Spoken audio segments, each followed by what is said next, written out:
Question for you. Why aren't more chicks building choppers? For that matter, why aren't more chicks building custom bikes?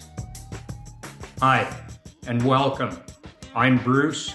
This is Speed and Color. The episode that you're going to get to see today or listen to is on Mac's bike.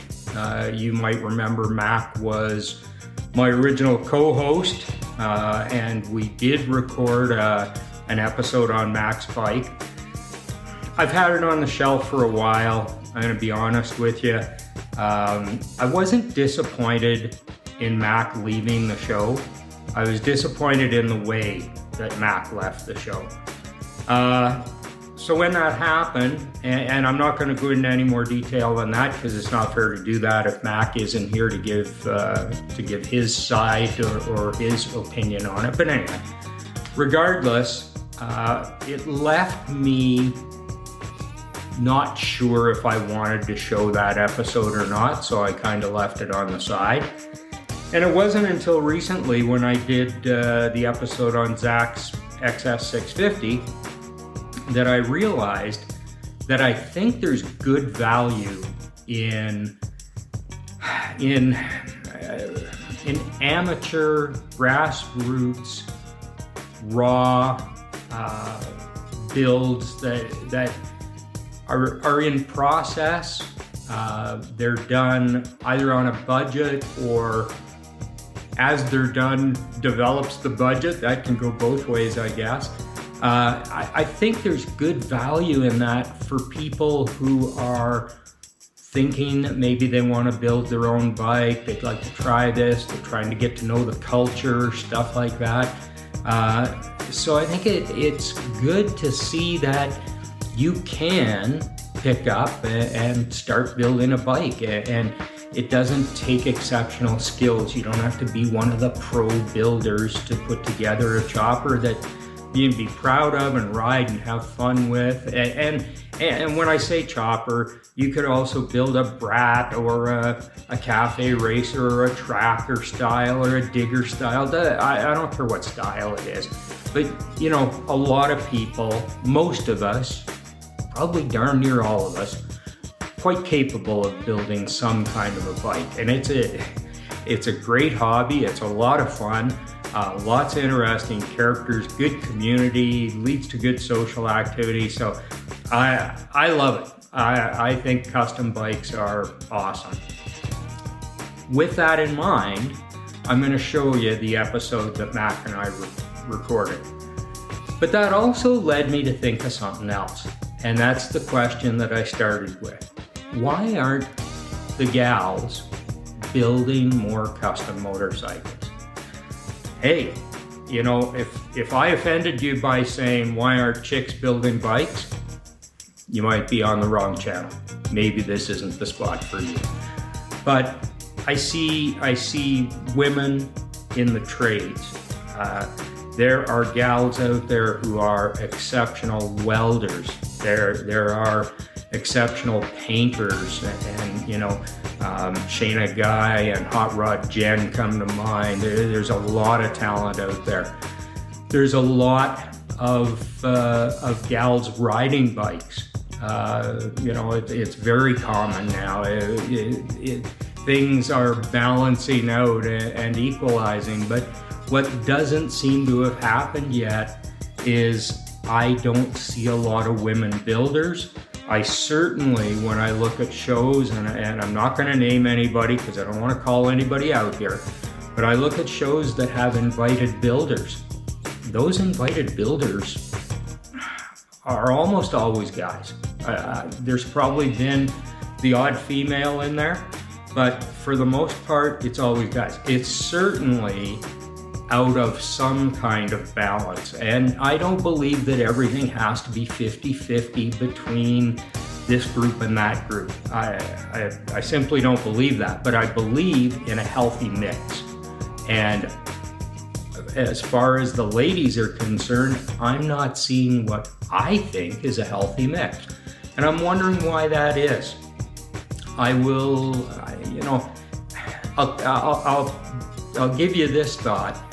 is that I would like to see the female inspiration or creativity in builds. And when I say that, I'm not talking about pink paint or, fringes on leather, which fringes on leather is great. And there's some great female leather workers. Don't get me wrong on that one.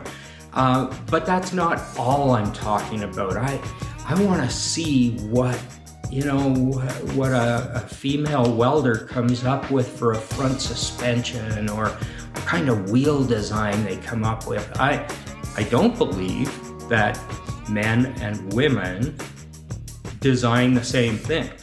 I think there are differences. They don't have to be that typical female difference, but there is a difference in the way we look at things, get inspired, whatever. So there you go. I've thrown it out there. I would like to see more female builders, and I would love to do a couple episodes, many episodes on female builders. My friend Jace Hudson over at Fast Life Garage has certainly talked to a couple of the gals, and they've been very interesting podcasts, and I've enjoyed them. I would like to do the same over here on my channel. I'd love the opportunity to talk to, as I say, painters, welders, fabricators, machinists, whoever. There you go. You can think about that. Certainly open to comments, anything you'd like to send my way. I'd love to hear what you have to say. And I will say, Speed and Color. We are on Instagram. We're on YouTube. We're on podcast platforms. At this time, I don't think I'm on Facebook. I don't do it myself, that's for sure. And we are still looking at a website. I'm still working on that. But YouTube seems to be the main one. So if you go to YouTube, do me a solid, hit that subscribe button, and a couple of thumbs up and some comments never hurts. All right, enjoy the episode. I will see you soon. Thank you so much for being here.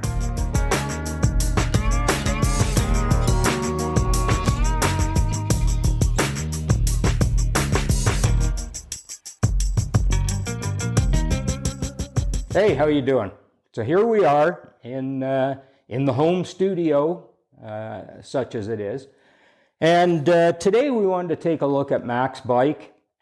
We just want to learn a little bit about it, see what he's doing, see what the plans are, modifications he's made so far and everything. So let's get into that and let's have a chat with Mac and see what he's up to here. How you doing, Mac? Very good, thank you. Very excited to be here. It's 12 degrees out there today, sunny. And yes. It was a 35-minute ride to get here, so and I was quite happy on the way. And I hate to give away the date that we recorded or anything because we don't know when this episode is going to air.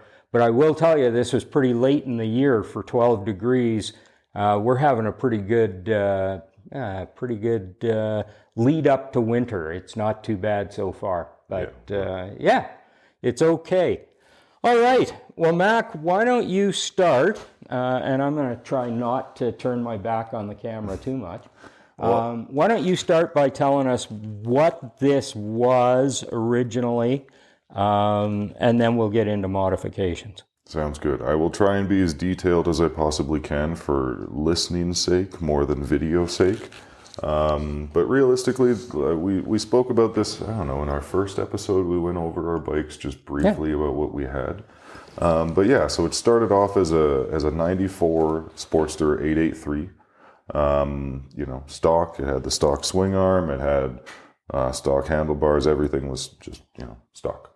So, I bought it with the hardtail already attached to it.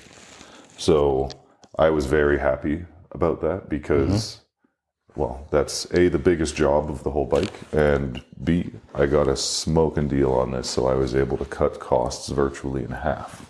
So after the frame is cut, I've pretty much done everything else. So the hardtail, just to provide a bit of a description. And I think most of them are done this way, and I just wanted to see where yours ties in. But for those who are listening and not viewing, the hardtail on these Sportsters typically is going to tie into the backbone just above the rear head, just under the gas tank, and at the bottom, right below, so on the upright post, right below the motor mounts is where it'll tie in at the bottom there. And of course, a hardtail simply makes it rigid. There is no rear suspension. That's gone. And all the suspension, if you will, that you get is in the seat. There's nothing in the frame. And of course, softness of the tire, which a lot of guys who run hardtails run a softer tire in the back, not so much air pressure. I'm lacking probably that at the moment. Yeah, probably not the best thing to do, but it works, and it's fine. I will say too that on a Sportster, I love Sportsters and I love the hardtails, and there's a whole bunch of different ones out there, and they're all pretty good quality. Mm-hmm. But what I would like to do different on a Sportster is the angle of the backbone. I like a backbone that goes straight to the back wheel. Unfortunately, most of the hardtails, because it would change the wheelbase, it would change the length to the back wheel, which gets into belt and chain issues and all that other kind of stuff. The backbone has an angle. It goes down right in front of the seat. And to me, I would prefer it not to do that. I understand why it does it. I understand why they make them that way. But hopefully when I get the chance to do another one, I'm going to try and make a modification so that the backbone is straight from the steering head all the way back to the center of the rear wheel. Does that make sense? Did I explain that okay? I think so. That's like a pretty American chopper style. It's like, the classic, what is that? What is that famous American chopper that has the American flag on the gas tank? Oh, the Easy Rider bike. What was that thing? Captain America bike or something like that they called it. That bike was pretty much straight That's down. a very cool bike, and that's the look that I like. While we're on hardtailing frames and stuff, we should probably mention that if you're going to do this, I would not tell you not to do it, but I will say make sure that your welding skills are decent. There's lots of instructions on YouTube. You can Google it, find all kinds of instructions for how to do it properly. Lowbrow has a real good video on it. Yes. You want to follow the steps. It does involve taking the engine out, putting the engine back in, taking the engine back out. And I will say that on my bike, which we'll get into in another episode, but on my bike, what I found is they took the engine out, made the cuts, fitted the hardtail, put the engine back in to make sure that all the mounts lined up and everything. And then I guess they got lazy. I don't know, I'm not being critical, but for whatever reason, it appears they did not take the engine back out because the welds were only on the top of the backbone and on the bottoms of the rear rails, whatever you want to call those. So the welding was not complete all the way around the tubes. It was only on the exposed side. Now, it was enough weld, and frankly, if the engine's bolted into these things right, the engine is almost like a member of the frame anyway. I never noticed any flex. It certainly never broke. It never caused me a problem. I didn't crash. Everything was good. But when I took the bike apart, it was a good opportunity to do some grinding, cleaning. Now there had been dirt get into there and everything, so I had to do quite a bit of cleaning. But I got it cleaned up, and I was able to take those welds all the way around the tubes, and I checked measurements and stuff, and everything was square. So we were okay. But like I say, hardtailing one of these, if you watch that lowbrow video, it is a fair amount of work, but it's really worth doing, and it's worth doing right. Absolutely. So, yeah. It sure is. No, it's it really gives the bike a very unique feel compared to any other bike that you just, going by off the showroom floor. It sure does. And I mentioned to you when you interviewed me, and I made a statement, something like, everything that is wrong about my bike is what makes it so much fun. Absolutely. And I think probably the same thing here. If you look at all the geometry involved here, and the long front end, and the narrow bars, and the whole package, everything that, experts would call wrong about this is what makes it so much fun to ride. 100%. That is it's correct. Like you're the whole point of a chopper is to be, is to go against the grain, is to not follow and not be a sheep. So realistically, it's just building something that really is an extension of yourself. And, I like funky, weird, to a lot of people, it looks dangerous, but it's not. Like, I've been riding this for 3 seasons now. I've never had an issue. I do have a front and a rear brake, but the front brake will be removed in the future when I get a new tire. And even when that happens, the bike is still going to be safe. And that's because I've been riding for over a decade. I've ridden choppers for probably about half of that time. And it's just one of those things that you adjust to. Riding a bike, as soon as you get onto your first bike, you're going to have to do a lot of adjusting. You're using muscles that you've never used before.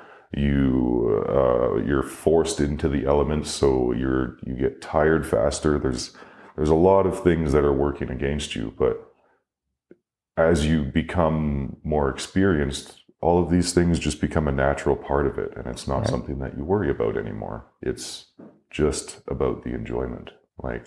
And we've spoke about this before, I believe, but you don't get into choppers as like a 200 mile an hour race bike. You're getting into choppers to kind of like bring yourself back, humble yourself a little bit, slow yourself down maybe.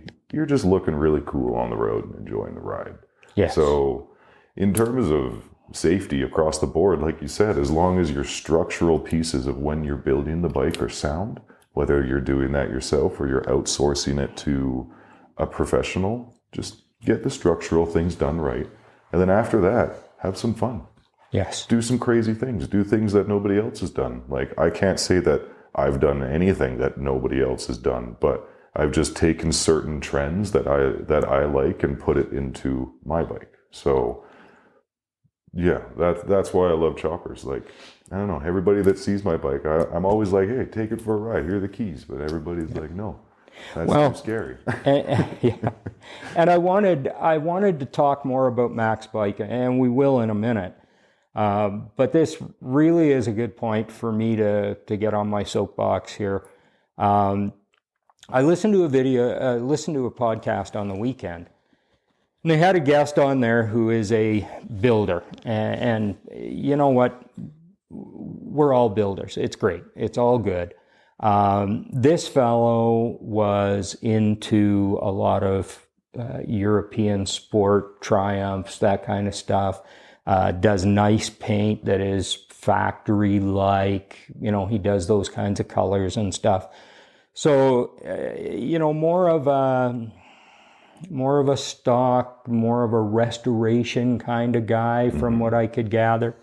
And that's all great. We love those bikes. That's all part of the art. And, it's all well and fine, but he really got my attention, got me agitated at the end of the interview when he cautioned everybody that any modification you make to a bike should be engineered to make it better than the manufacturer made it. That's a pretty tall order, I think. And that, you know, do not cut frames. If you are going to cut a frame, make sure that everything's been engineered to, you know, to work properly, and have a professional weld it. Don't trust your welding skills. You know, I get safety, and I kind of get where he was going. But at the same time, too, I just don't see it being that big an issue. And I think, you know, when you talk about art, we have to be able to appreciate all art and not just what we perceive to be art. Definitely. And I will admit, I used to be a real asshole about abstract art. I would go to an art studio or an art show, and I'd see abstract art, and I'd say, I don't get that. That doesn't make any sense to me. You know, I was into realism, or whatever you would call it. Mm-hmm.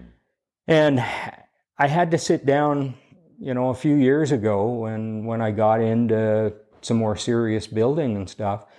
I had to sit down and say to myself, you know, stop being such an asshole about this.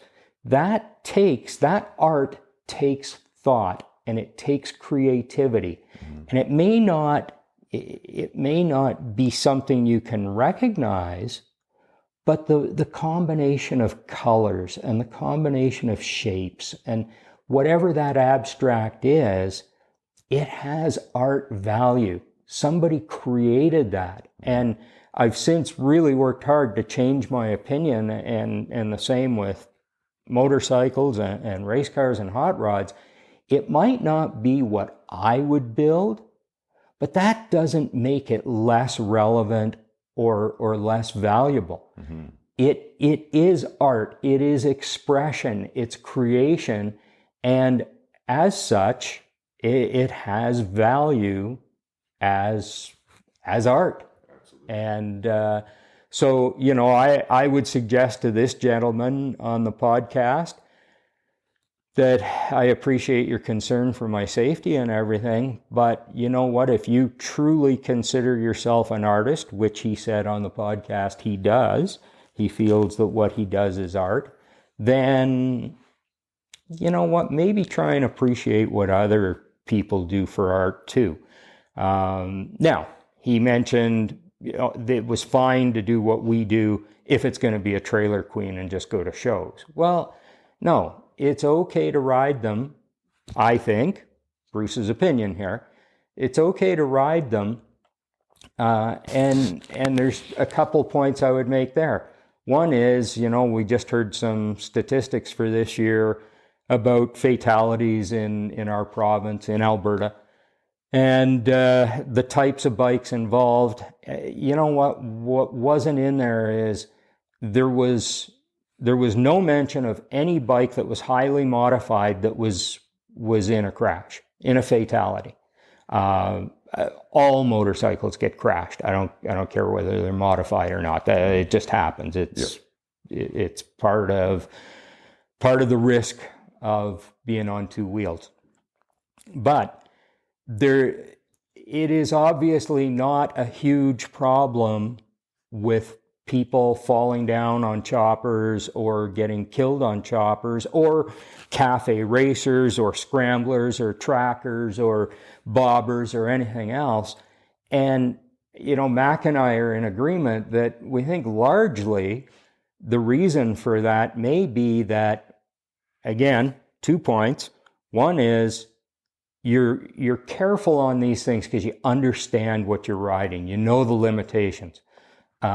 Mac said it himself in a previous episode. He said he stepped away from a sport bike and got into a chopper because he knew he had a problem with the throttle. And he knew he went too fast and accelerated too hard. And the sport bike allowed him to do that. The chopper doesn't, but he has a great ride cornering, and he knows his bike, and it's intimate to him. So there's that aspect of it. The other aspect is once you finish a project like mine, for me, man, the last thing I want to do now is drop that bike or blow up the motor or anything else. So you know what? Hey, I'm a fat old guy on a chopper. I cruise. I enjoy my bike. I don't need to impress anybody. I don't need to set any land speed records or anything else. I am absolutely fine just enjoying the bike I built. So I think I had to get that off my chest. I had to deal with that subject in that I think people need to be open to all styles of motorcycle, and to give people a little credit and a little leeway in what they ride. And if you consider yourself an artist, appreciate all art, not just your oil paintings or this style or that style. Art is art, and to us, these are art. There. That was my rant. I like it. Thanks, and in all honesty, when it comes down to the building of the bike, whatever you're doing, whether you're just restoring a factory bike or you're customizing it immensely, like it's purposeful. Absolutely. You yourself have an idea in mind and a goal that you're trying to reach with it. Mine was purpose built to just look cool and have a great time riding it. It's not purpose built to really do anything but that. I'll do it all, and I have no problem with it, but I believe that experience trumps safety features. Yes. Because I've crashed up before, and it was under my own fault and had involved nobody else. It was just being silly on a different bike. But in my opinion, that was extremely valuable because I found out what it was or where to get rid of the bike. You know what I mean? You always think to yourself, like if you're going to get into an accident, like of course I'll just ditch the bike and everything's good, but like that's your baby. It's not very easy to just be like this. I'm going to let go now. That's right. That's right. So but I was saying, it taught me something invaluable when I felt that I lost it. I just know that exact degree and that feeling now when I was on the bike. And that goes across the board from a crash to just being aware of what's going on around me, predicting what this person's going to do and acting accordingly, right? Right. So, yeah, that's why I believe that experience will trump safety features, because I don't like ABS. No? I don't like ABS at all. Like it's strange. Like you can do it all yourself. You don't need these things. Cars, from the early 1900s, it was all very simple stuff. Yes. And you get used to everything that you're riding, whether it's a 2023 Bagger Road Glide that has everything on it that you could possibly need to be as safe as humanly possible.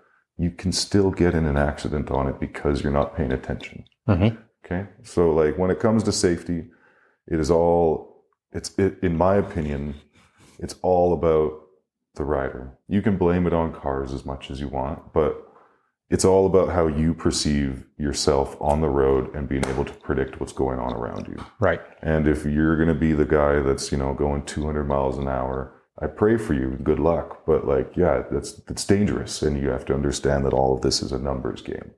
Yeah. So that's why I got rid of my sport bike, because it's a numbers game. But choppers, I feel just as safe on this as I would any other fully kitted out Ducati Road Glide, like anything. It's all just how you choose to ride it.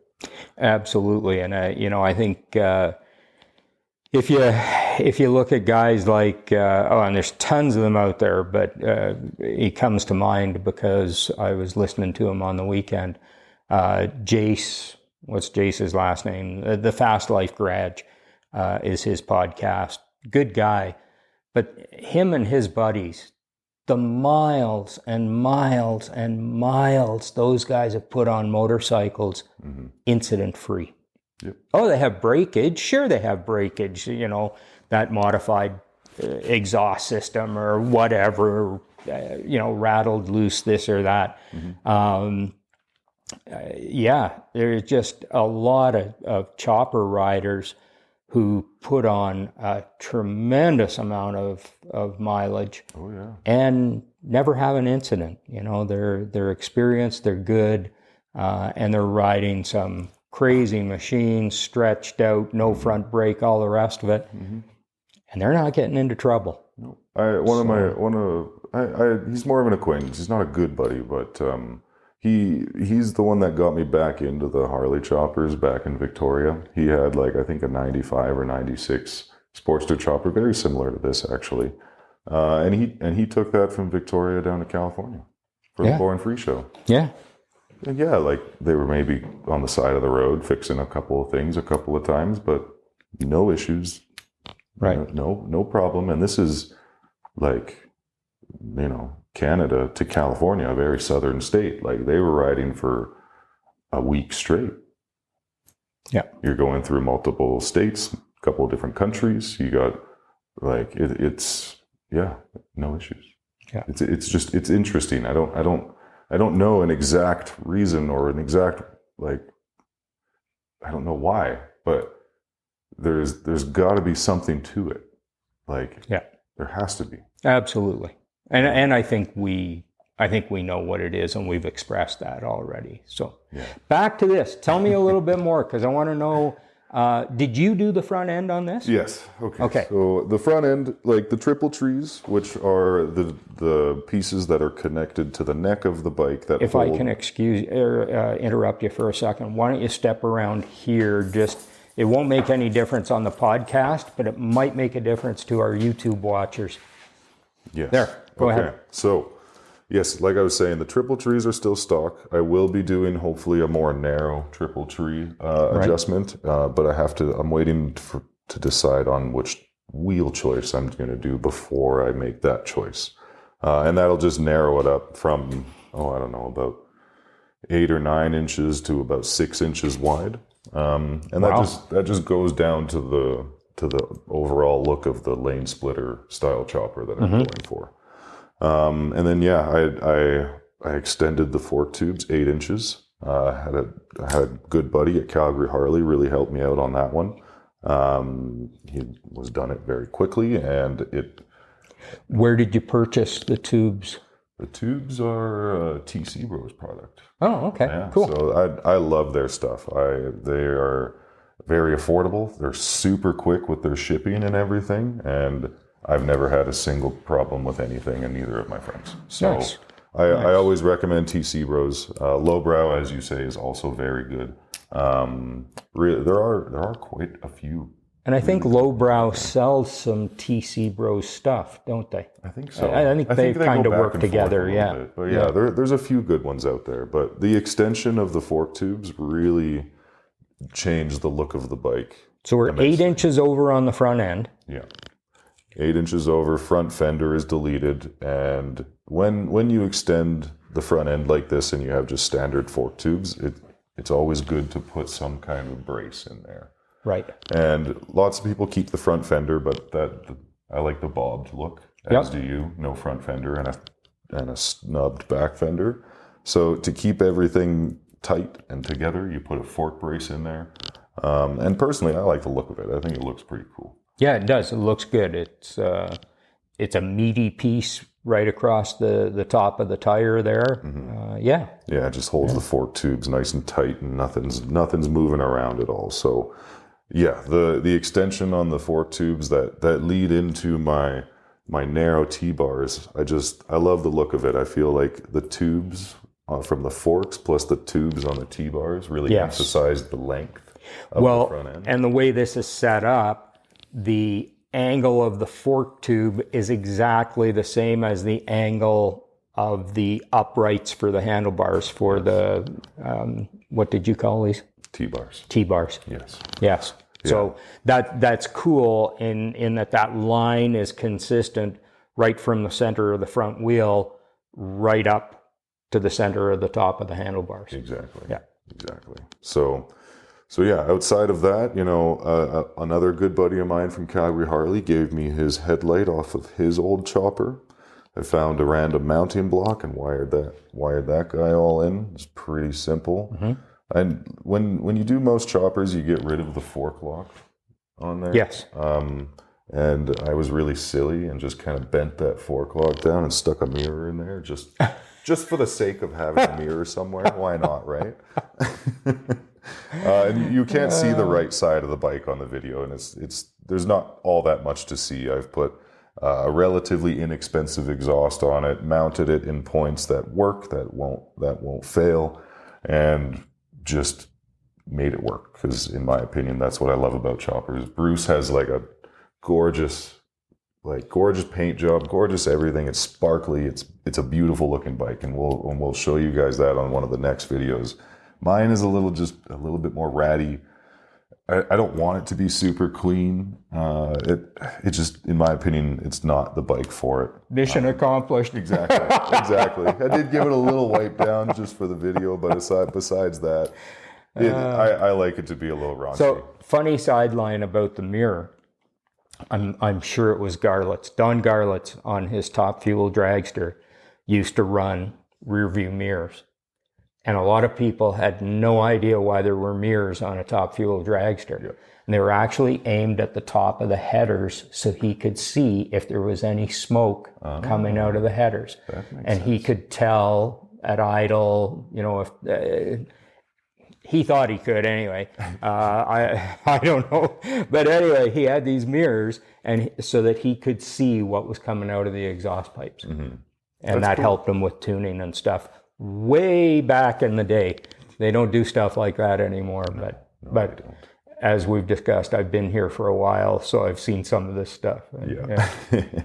and that's great, because like I need to learn these tricks from you when we start getting into finicking around with one of your other bikes that you got going here. But yeah, it's always good to have like some sort of. While you're standing right there, tell me about your motor.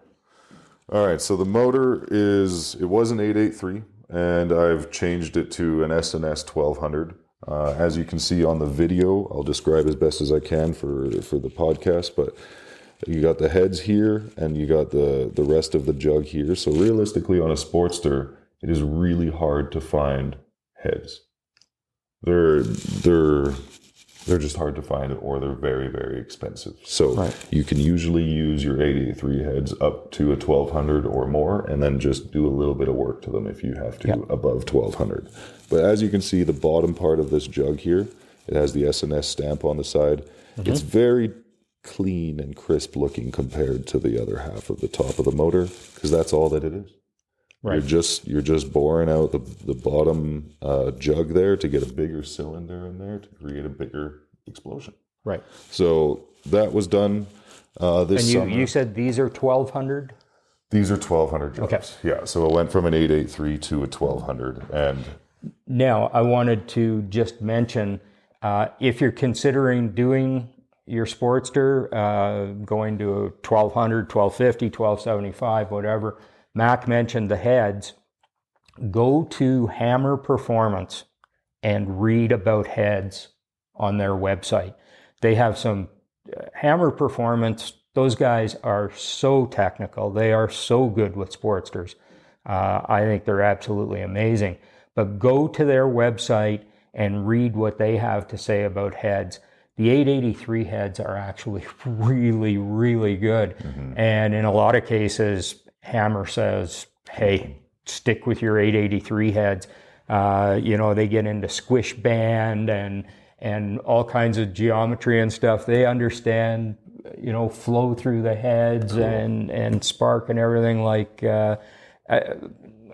probably better than anybody else I've seen. I don't know if they understand it better.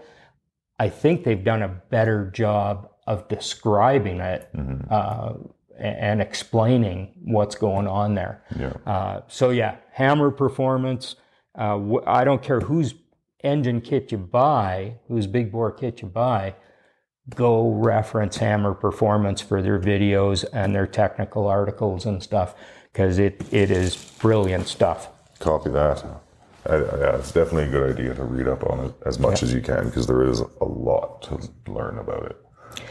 Carburetor on this, stock CV. Yeah, stock CV carburetor. I've pretty much taken off the filter side of the intake and just put a, what do they call it? A Bristol cleaner from Prism Supply.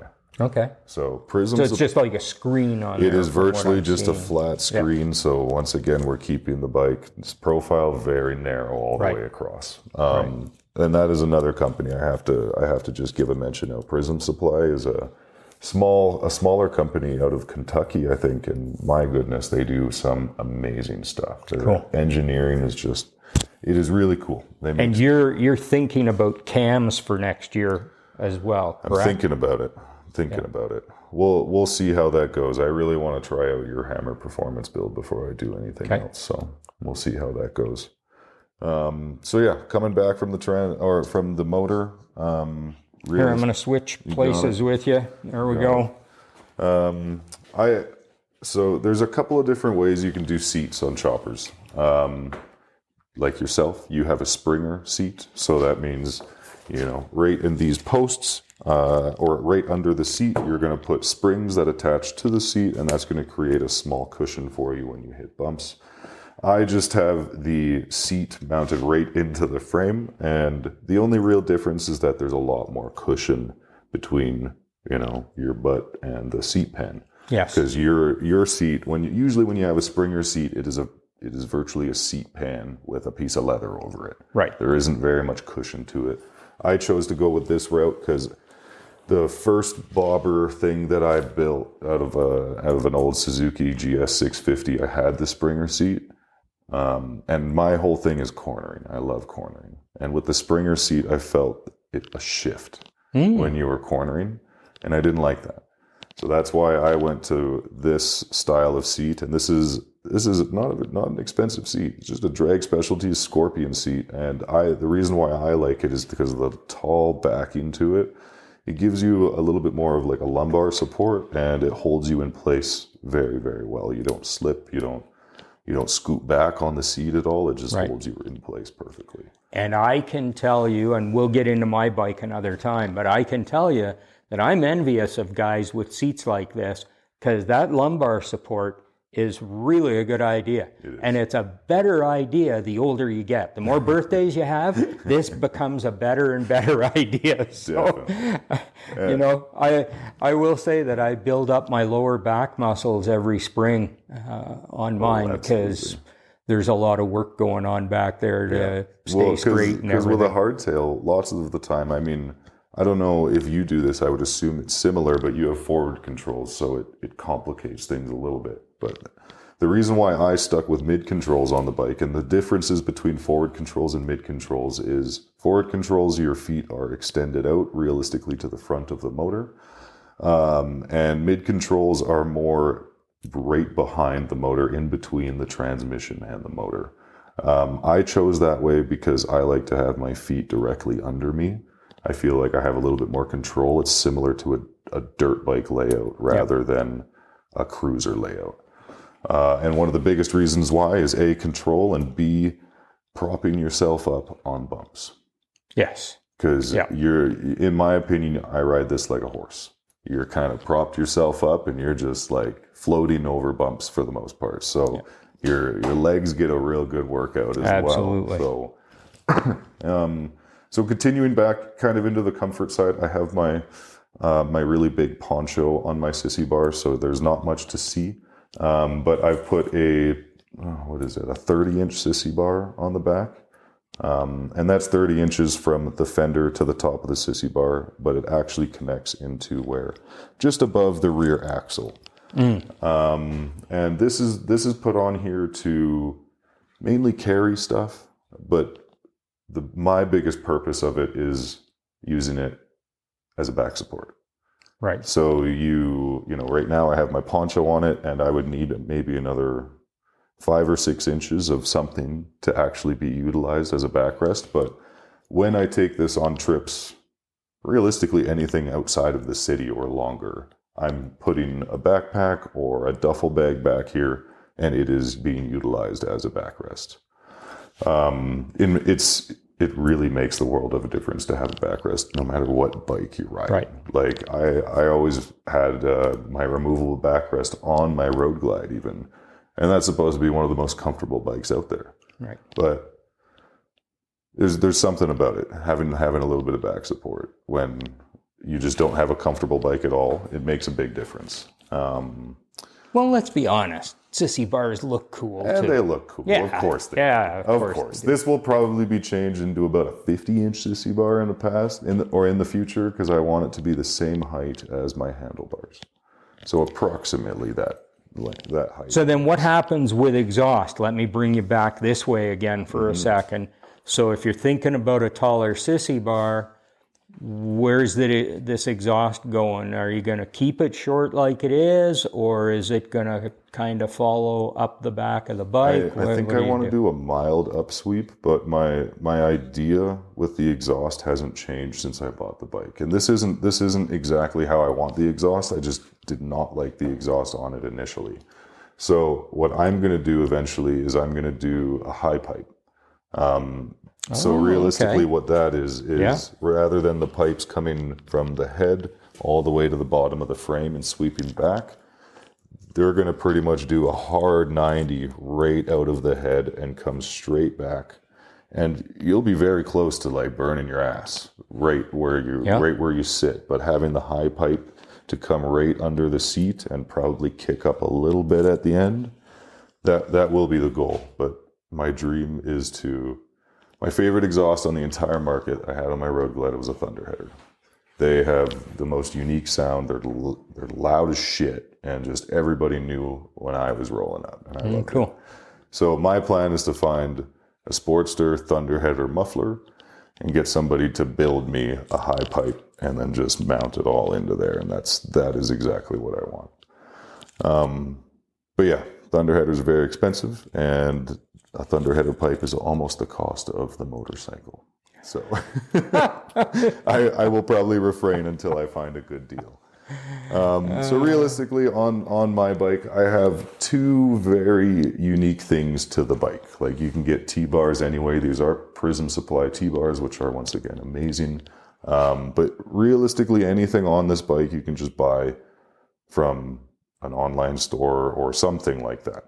But I have two unique things on this bike that are specific to my bike, and I've never seen anywhere else. So I have a brake light on this bike that is steel, and it's hand carved out, and it's virtually an eye with wings on it, and then the eye is obviously the tail lamp. The flying eyeball deal. Yeah, so I love that tail lamp. I've never seen another one, so I think it's very unique. And then the second thing is, I honestly, when I bought this bike, I thought it was the cheesiest thing in the world, but because of that, I couldn't get rid of it. And that's on my derby cover here. I have a mural of Jesus arm wrestling the devil, and it's a very well done mural as well. It is nice. It's very well done. So it's cheesy as all hell, but I love it. I think it's hilarious. Get rid of it. No, not at all. So realistically, that's the whole bike. Like, when you get a hardtail kit. Well, it's not the whole bike.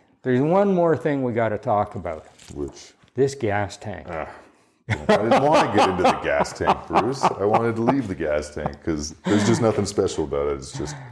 It's just stock at this moment, and I do have plans to change it to... Well, the only thing that's special about it is freaking huge for this bike. It's a stock Sportster tank. Oh my goodness. But yes, so this is a 2.4 gallon Sportster tank. And my plan is to change it to a 1.9 or 2.1 liter. Oh, there's many names for it. It's an axed tank or an alien tank or is it Frisco? I don't think so, but it's like a much more sleek and rounded gas tank, and it has two fuel inlets there. That's what I will change it to, and I'm hoping when that time comes that Bruce will show me how to paint it. We can do that. We can do that. Really cool. The gas caps or the filler neck is interesting on those Frisco tanks too, because the reason it's off to one side or or they have twins on there. But the reason for having one off to the right side is because with the long front ends, they lean over so far on the kickstand that if you had a cap in the center, you wouldn't be able to fill the gas tank. It's true. Because it would run out. So that's the reason for one cap being off to the right-hand side, is when the bike is leaned over to the left, you can fill, or at least fill it more than if that were in the center. Yeah, that makes total sense.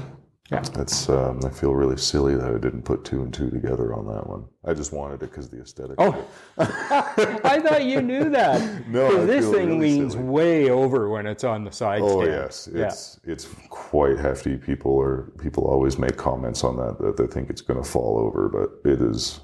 Okay. By no offense to you and your bike, but your bike stands up almost perfectly upright.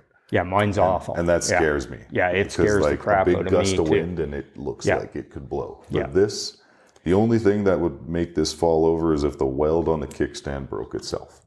And I don't think that's And of course, I always worry at shows or whatever that some 5-year-old is going to come over and say, "Hey, Daddy, look at the bike," and lean on it, and it, boom, over it's going to go. But we'll see if we can make a modification for next year. But it is kind of cool, so maybe not. It definitely shows very well. There's no doubt about that.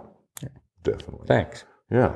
But yeah, so that's realistically the whole bike. Like a couple of minor things, like when you get a hardtail, you have to change out your oil bib and get either a smaller one or more discreet one to go because the area itself is smaller. I will make a shout out to, like I mentioned earlier, I had a couple of buddies at Calgary Harley that really helped me out with this, as well as who we interviewed a little while ago at Ill-Fated Customs, Kenny and Jen. When I brought this back behind here and tell the people. Yeah, so thank you very much to Kenny and Jen at Ill-Fated Customs and my buddies at Calgary Harley as well. Kenny and Jen really helped me out when I moved back to Alberta from BC. They got everything sorted out with my out of province and then rewired the entire bike for me and made it so minimal, and it was exactly what I wanted. And they always do an amazing job, and they're just good people. So thank you to Ill-Fated Customs and the guys at Calgary Harley. Couldn't have really done it without you. So I was going to ask you about the front. Oh, but you said the front brake is probably going away. The front brake. So that's going to clean this up as well. So the master cylinder will come off of the handlebars, and that'll make the bars nice and clean and the controls. And there won't be a front brake. The end goal with this, Bruce, and everybody else on the show here, both controls from up top here are going to be gone.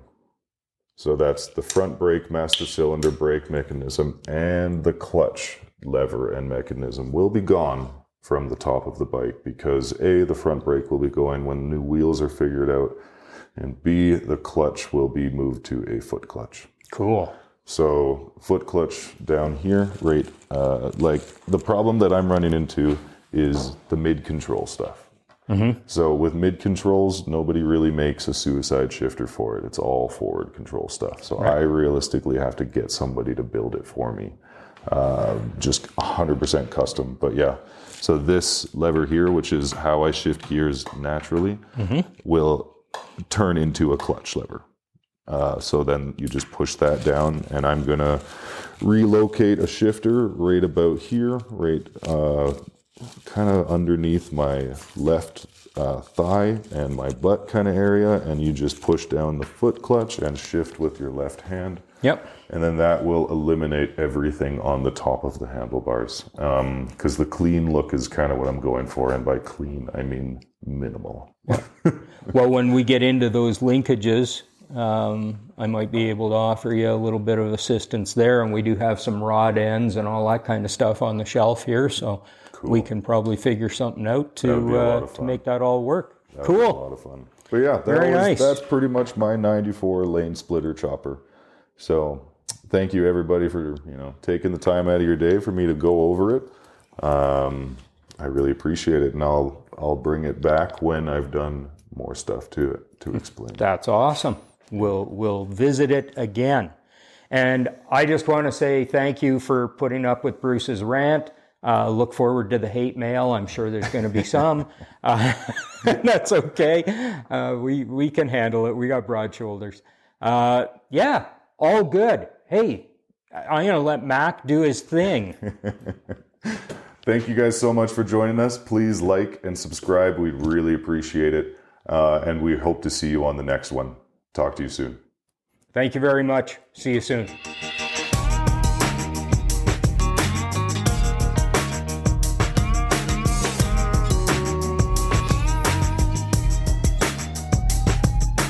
Forgot to fucking mention speeding color. Fuck. It's okay.